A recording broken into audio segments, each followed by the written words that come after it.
আজকের বাইবেল বচন গীতসংহিতা ৯১। যে ব্যক্তি পরাৎপরের অন্তরালে থাকে সে সর্বশক্তিমানের ছায়াতে বসতি করে। আমি সদাপ্রভুর বিষয়ে বলিব, তিনি আমার আশ্রয়, আমার দুর্গ, আমার ঈশ্বর, আমি তাহাতে নির্ভর করিব। হ্যাঁ, তিনিই তোমাকে ব্যাধির ফাঁদ হইতে ও সর্বনাশক মারি হইতে রক্ষা করিবেন। তিনি আপন পালকে তোমাকে আবৃত করিবেন।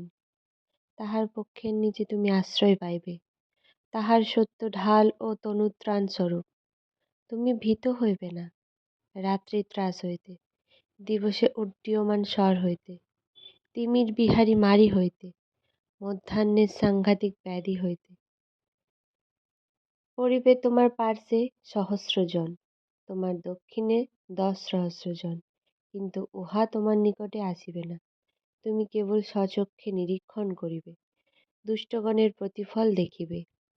হ্যাঁ সদাপ্রভু, তুমিই আমার আশ্রয়। তুমি পরাৎপরকে আপনার বাসস্থান করিয়াছ।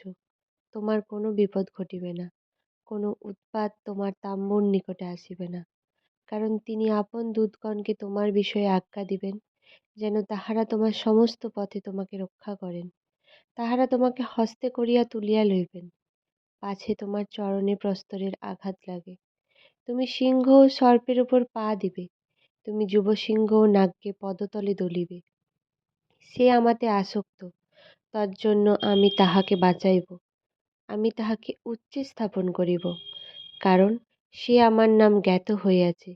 সে আমাকে ডাকিবে, আমি তাহাকে উত্তর দিব। আমি সংকটে তাহার সঙ্গে থাকিব, আমি তাহাকে উদ্ধার করিব, গৌরবান্বিতও করিব। আমি দীর্ঘ আয়ু দিয়া তাহাকে তৃপ্ত করিব, আমার পরিত্রাণ তাহাকে দেখাইব। ধন্যবাদ।